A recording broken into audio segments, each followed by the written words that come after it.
Hello everybody. Please let me know in the comments when you're here, because it'd be great to see you. I'll just invite a few of you in. We're talking exercise today, so please let me know if you're here. As I said, let's make it a highlight. There we go. Please let me know if you're here. Say hi. If you're watching on catch up, let me know. It's hashtag replay. I just want to talk a little. Hi Trisha, that's really good to see you. As some of you know, I'm pretty keen on exercise, but there's all sorts of other things about me that I'm not particularly good at, but exercise I find is good for me. How Tracy, good to see you here too. So exercise. I've got a question for you ladies. Hello Claire. I've got a question for you all. What does the word exercise conjure up for you? Let me know in the chat. Because for some of us, it's like gremlins, and there's all these images, isn't there, of the school gymnasium and out on the cold field, kind of, I don't know, getting wet and hating the fact that you've not been picked for the latest team, or you're always last to be picked, or you're always stuck in goal. They always stuck me in goal or in defence in hockey. And that's not good for me because I like to run around, so I got a bit bored.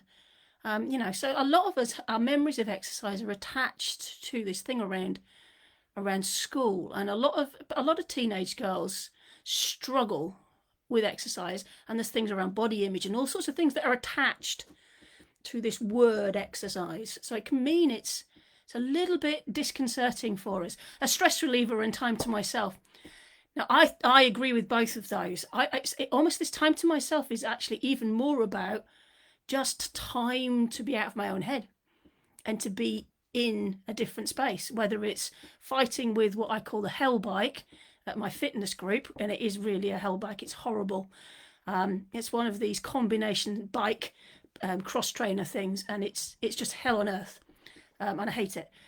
So my brain when I'm on that is all about, oh God, I hate this. When is it going to finish? But actually, when I'm swimming or I'm in nature, I'm really in the moment. And so stress is a great thing for me. Getting outdoors in nature, fresh air and time for thinking. Brilliant, Trisha. Outdoors is so special. And as we'll talk about later, there's some special things attached to exercising outdoor. So it's good to hear that we've not got school gymnasium coming up there, but I bet that's true for some people listening. That horrible experience of school sport. Some of us had a wonderful experience of some school sport. Some of us had a horrible experience of school sport. But that does tend to essentially affect our attitude about exercise throughout life. My other question is did you grow up in an active or inactive family? Because one of the things that we know about exercise is that our habits around exercise and how we spend our time are built in those formative years. I grew up in a family that went on walking holidays. We didn't go and sit on the beach. We went on walking holidays. We climbed mountains. So a lot of my thinking, a lot of people know I talk about mountains a lot. I love mountains and lakes. I swam in rivers, I swam in lakes. My dad played cricket every summer, hockey every winter. We went to the cricket matches. I used to play squash with my dad and try and beat him.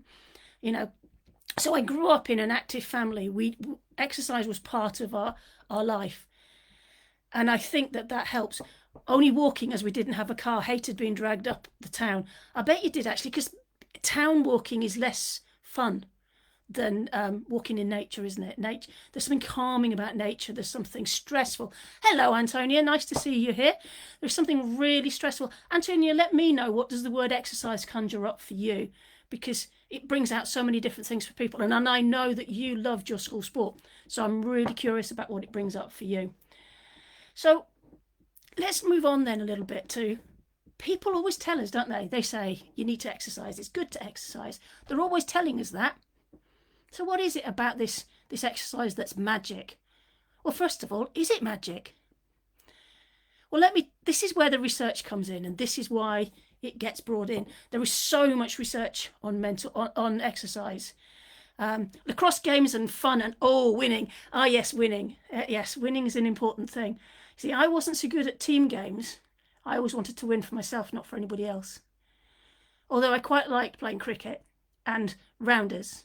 rounders because I could throw the ball a long way, or bowl it really, really hard, or hit it a really long way, all of which is pretty cool, isn't it? But let's talk about this magic exercise, and then we'll talk about what exercise we mean by exercise in that frame. But let's talk about the magic of exercise.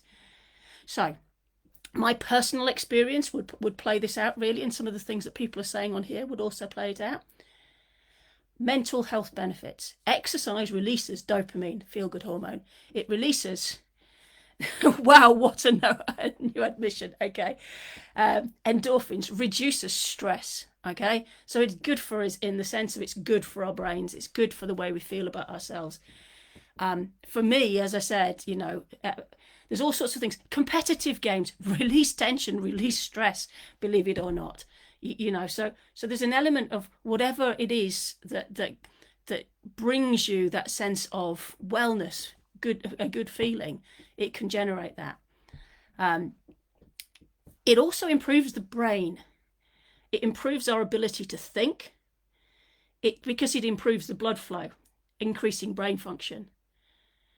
But on that note as well, it delays aging. Okay, so it delays the likelihood of cognitive decline in the brain. The risk of Alzheimer's is lower if you're a regular exerciser. So exercise affects the brain positively. Exercise affects our mental well-being positively. And then there's exercise. There's evidence that exercise has a significant number of physical health benefits. Now, the one I'm not going to be saying as tagged onto this list is weight loss, because there is no evidence that exercise promotes weight loss. Okay, so if you're exercising for weight loss, you're kind of probably putting a double whammy on yourself, because there's not a positive motivation for it. But exercise has positive health benefits. It cuts the risk of cancer, believe it or not, particularly bladder, breast, colon, endometrial, esophageal, kidney, lung, and stomach. Some of the most common cancers. It cuts the risk, and that's when they take account of every other factor. So if you normalize for everything else, weight, smoking, alcohol, all of those sorts of things, lifestyle things, if you balance them out, physical exercise has a positive impact on your cancer risk. It reduces it. It reduces the risk of type 2 diabetes, and that's not just about its benefit in terms of potential impact on your weight, but you increase your muscle mass, and that's a much better way of having a better insulin system in your brain. God, my brain just went dead then. I couldn't think what I was saying. I haven't exercised other than walking the dog today. It reduces cardiovascular risk. And remember, our heart's a muscle, but our cardiovascular system isn't just our heart. It's our heart, our lungs, our arteries, and our veins. And it reduces that risk, partly because you're working them, you're using them. So you're actually making them make some effort, which improves them. It improves the strength of them. It strengthens bones. It builds muscles, and improves something called proprioception. Now, proprioception is our ability to know where different bits of our body are. So you know where your hand is, you know where your feet are. You can tell when you put your feet on the ground whether you're balanced or not. Exercise improves all of those things. Who wants a game of football? Yeah, I'll have a game of football. You be Sunderland, I'll be Ipswich. Oh, and we'll win. So that's okay. And it delays things like frailty and risk of falls, etc., because it improves agility, it improves flexibility, it improves your strength. So it does have really, really positive things associated with it. It is good for us, and there's evidence for it. So I'm really curious. How do you feel about exercise? Do you love it or do you hate it? 5 is love, 1 is hate. Yes, Antonia, I wonder what those little dots before that are supposed to say. I think I can interpret that. I couldn't resist that dig, though. I'm really sorry. Well, I'm not really, but never mind. So I love exercise. I really do, but I've fallen out of love with it, or rather I've lost it from my regular routine on so many occasions throughout my life. So it's so easy to do. I love it, but it's so easy to do. Depends on the exercise, but 2 to 3. I exercised almost daily until I got ME, miss it dearly. Tricia, but you walk, that's exercise. Tracy says a 5. I mean, I love it, I'm a 5. But I have not done it on so many occasions. And there's so many times, even now, when I know I love it and I haven't really got any excuse, that I might go a couple of weeks without going to my fitness group that I've paid for the year. You know, how many of us get these gym memberships and then we don't use them? You know, I had a swimming membership and I wasn't going to the pool regularly enough. And Ipswich aren't a proper team. Chaplain, honestly. No, we might not be a proper team in your line, but we are higher up the chart than you, higher up the championship than you are, and more likely to be going to the Premiership next year. We'll see, though. We're not that good at going through the playoffs. So let's talk about why exercise is so good for us, and why, particularly when we become perimenopausal, we need to keep this in mind. Okay, so women, until they're postmenopausal, have this magic hormone sitting in their bodies. Well, premenstrual they're not, but they have this magic hormone sitting in their bodies, which is estrogen. It's heart protective.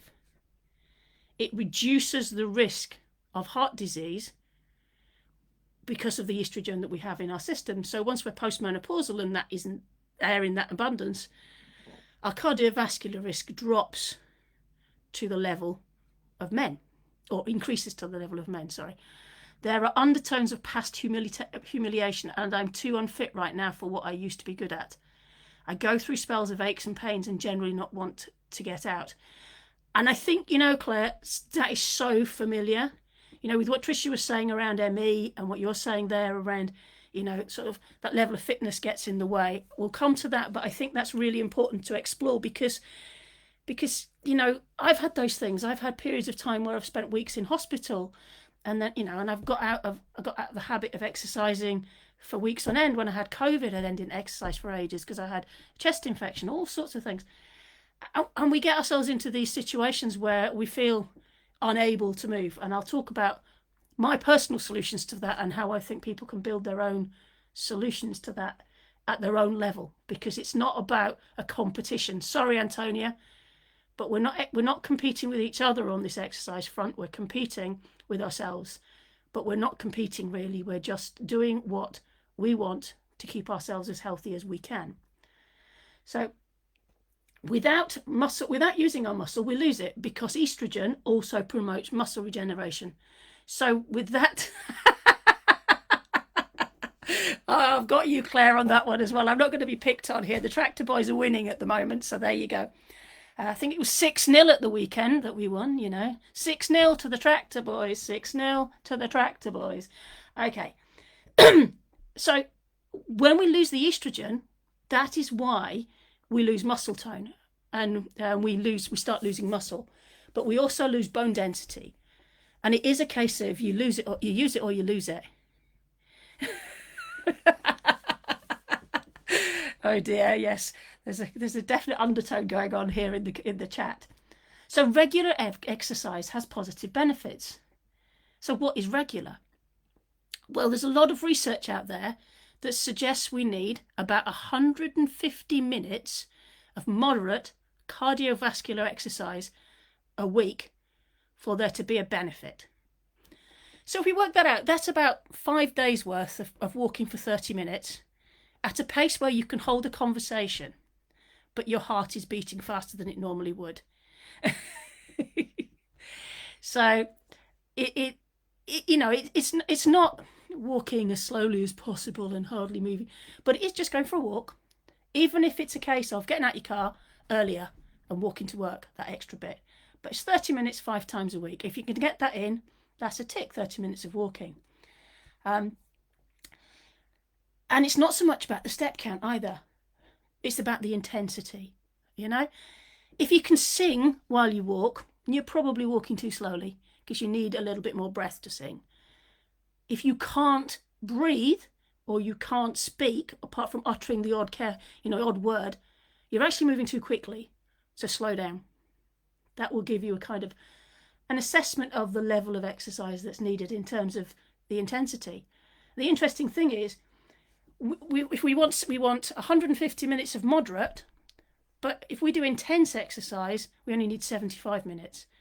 Now, swimming comes in high intensity, and you'll be pleased to know, Antonia, that football does too.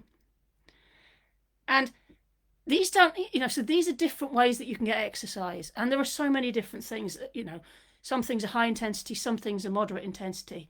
But walking 30 minutes a day for 5 days of the week, not for the other 2, you're essentially looking for 150 minutes of moderate exercise in some way or another. Cycling apparently is moderate, although I find that harder than walking. And I find swimming easier. But it's all about what works for us. But then there's also strength resistance training. And this is really important, because if you go back to what I said about estrogen promotes muscle regeneration, and we haven't got estrogen, we don't get that muscle regeneration and the bone density stuff. I'm loving these conversation comments, particularly that image of you flat on your face there, Antonia. That's an interesting avatar there. So you need to use it or lose it, as I said before. And this is things like bone density and muscle tissue.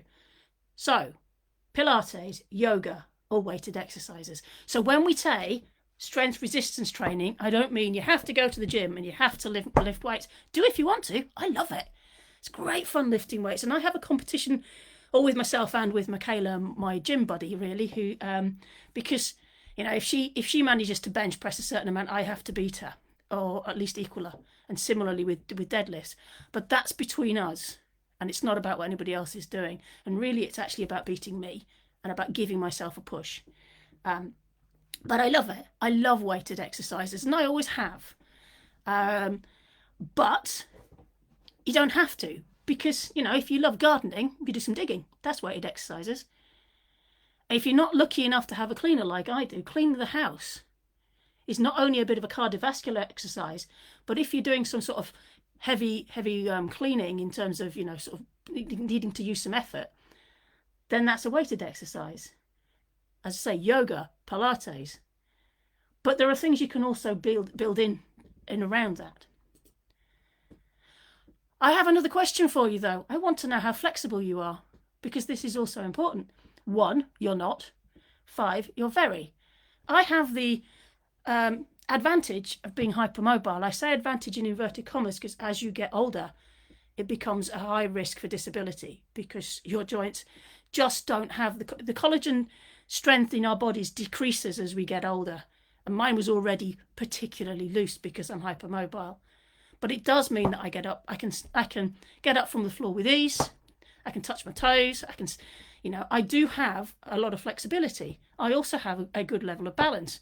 When I'm getting dressed in the morning, I stand on one foot to put my socks on. Yeah. So, and these are the sorts of things. Hypermobility is an interesting. I had to stop karate because I kept dislocating my hip when I was kicking, which wasn't a good idea. But I've got some questions for you, really. Can you balance on one foot?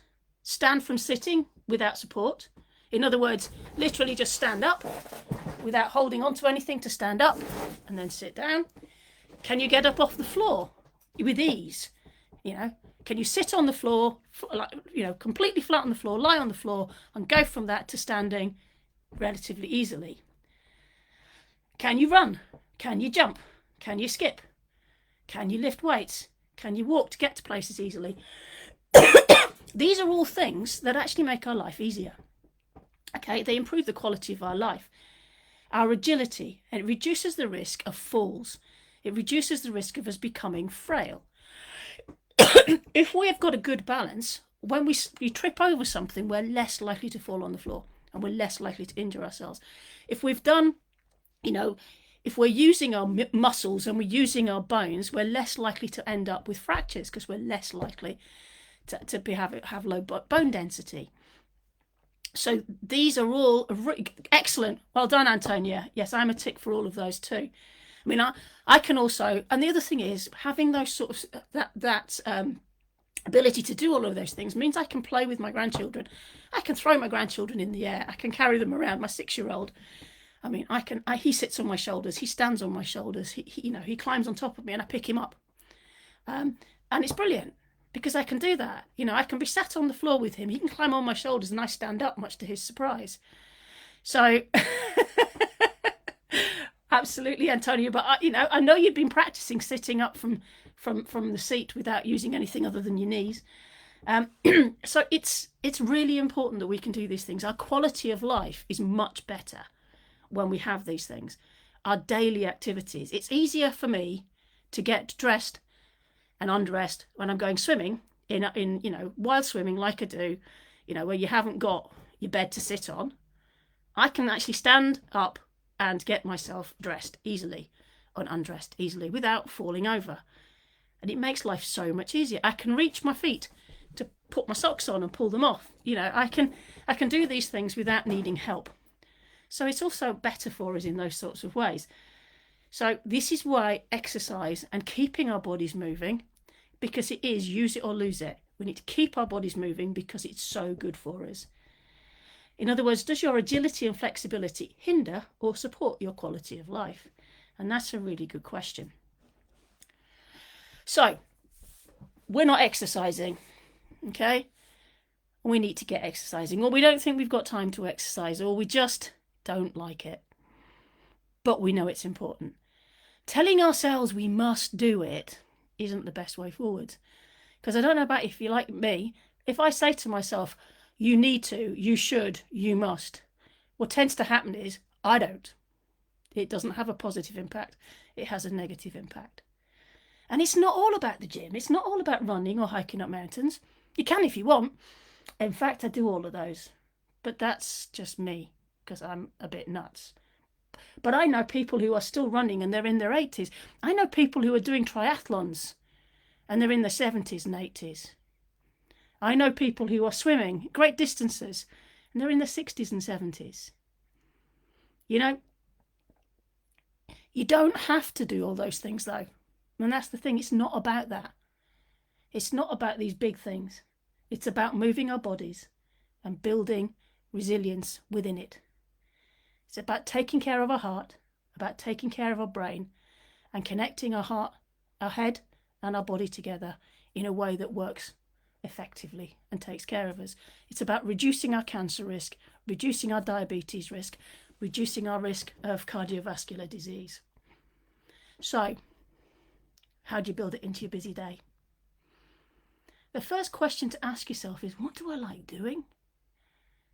So I said earlier, didn't I, that I have so often fallen out of the habit of exercising, and I've done all sorts of different things, and I grew up in an active house, and that really does help. It really does help. But I still haven't exercised always.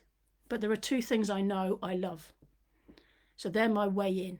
I love walking in nature, and I love swimming. So when I haven't been exercising, I'll go for a walk. If I do that a few times, I get up the confidence to go to the swimming pool, put on my swimming costume and get in the pool, and I do a bit of swimming. And I go the next time and maybe I swim a bit more, and I go the next time and maybe the first time I only do 5 or 10 minutes, but I can add to it. I can give myself a challenge and I can try and arrive at that challenge. It's about starting. It's not about the big dream, it's about starting. It's firing up the VR. You love doing that, Antonia. That's a good way for you to get exercise. It really is. It's a good way for you to get exercise. I've got a dog. I've got dogs. You've got dogs. That's another way to get exercise. When you get a dog, you have to exercise. They make you go for walks. They really do. You don't have an option. They sit and stare at you and go, when's our walk? Come on, take us. I think if mine could unhook their leads from where they're hooked up, they'd bring those to me too. But they certainly have a stare on them. It's 3 o'clock, walk time, stare that they do. But it's not about lots, and it's not about, challenges. It's about doing what you like doing a little bit and adding more into it from the start. You start small and you start with something you like doing. And get outside, because getting outside is so much better than in. Research has shown that exercising outside has a significantly better cognitive impact than exercising inside. When given a task to do that required cognitive responses, a group that did a 15-minute walk inside fared far, far less well than the group that did a 15-minute walk outside. The only difference between the two groups was that one group walked outside, and consistently they perform better in this cognitive task. So being outside is good. Get outside for a little bit. We know anyway, don't we, about the well-being impact of being outside. But the well-being impact of being outside alongside exercising is a massive positive. You know, there are some things you can do easily in your house. There are so many. Outside it gets cold, wet, and I need the loo. This is why it needs to only be 5 or 10 minutes, Claire. You can go out in the garden and come back in again. You know, it's and I understand it gets cold, wet, and I need the loo. It's very, very straightforward. You see, if you swim in open water, it doesn't matter if you need the loo. You just go for a pee then. You know, in the water. It's that's what happens, isn't it? It warms you up anyway. And you're already in the water, so you're already wet. But I have a friend who really does not like the rain, does not like it when it's cold and wet. And also, Jane's odd, honestly, yes. But, you know, my husband doesn't like it when it's raining. I love it. But maybe it's because I grew up in Yorkshire and it was always raining. Well, it wasn't, because I didn't grow up in Lancashire. Lancashire rains more. But, you know, it's always wet. And I don't mind the rain. I find it exhilarating. I love it. Runners like running in the rain. Housework, exactly, Tracy, is excellent for exercise. I mean, I was marshalling in the rain yesterday, and the runners loved it because it was perfect running weather. And they were running half marathon, which is 13.1 miles in the rain. But 10 minutes of yoga in the day, and that's a double win. Calms the mind and strengthens the body. That's a good exercise to do. Walk. Take the stairs, not the lift. Park your car further from work. Park your car further from the shops. Walk to the next bus stop rather than the nearest bus stop. Just add it in. But build things into your daily routine. You can balance on one leg while brushing your teeth. You can do some squats or high knee raises or whatever while you're boiling the kettle. You can dance around to the radio in the morning while you get your breakfast. All of these are good exercises. And women are good at multitasking anyway, aren't they? You know, there's the thing that's always thrown out, isn't it? We can multitask. Yes, we can, and we can do that. We can do it at the same time as something else. Deliberately go upstairs more times than you need to at home. You know, instead of bringing the washing down in one load, do it in 2 or 3. You're doing a bit more exercise. You're going up and down stairs. It's raising your heart rate. It's good for you. Gardening, cleaning can also count, as Tracy said. And as I said earlier, get a dog. It always needs a walk. So think about your way in. Start small. Do something you like doing and do a little bit of it. Once that is part of your routine, add to it. Because you just need a way in. You just need that first step. It's like, you know, I used to tell the runners when I was a run leader, if you're struggling to get up and go for a run in the morning, go to bed in your running gear. You wake up, you're in your running gear, you walk out the door and you go. The hardest step is the first step. By far the hardest step is the first step. Taking that first step is the commitment you make to yourself. The rest happens automatically. So, final question. What's your one commitment to yourself in the way of exercise? You don't need to share, but I would like you to make a commitment to yourself. Because when exercise is that magic bullet that they say, it is something we all should be doing, but it doesn't mean we all need to do the stupid swims that I do or the marathons and ultramarathons my husband likes to do. It can be as simple as committing to doing your gardening, committing for going for a walk, 30 minutes every day, 10 minutes yoga, high knee raises when you boil the kettle, squats when you're brushing your teeth. It can be any of those things. Just add a little bit more at the same time as you're doing other things, if time is really difficult, and you will feel the benefits. You will notice your well-being improve. You will notice that your tiredness falls. You won't be as tired. You'll have more energy. These things are really good for you. And in the long term, you're nearly as hot as Jane. Tracy, I'm sorry you didn't quite make the exactly there. You're just nearly as hot as me. You'll beat me at slalom skiing. You probably would. Although I was quite good at slalom skiing in reality at one point, but that's about 30 years ago. I haven't done it for a very long time. Okay, guys. Thank you for listening. I hope it's been useful. Unfortunately for some, the answer is exercise is the magic pill, but it's not the magic bullet that is needed for weight loss, because evidence shows exercise doesn't promote weight loss. What tends to happen is you exercise more, you eat more. It really does. But thank you for listening and take care.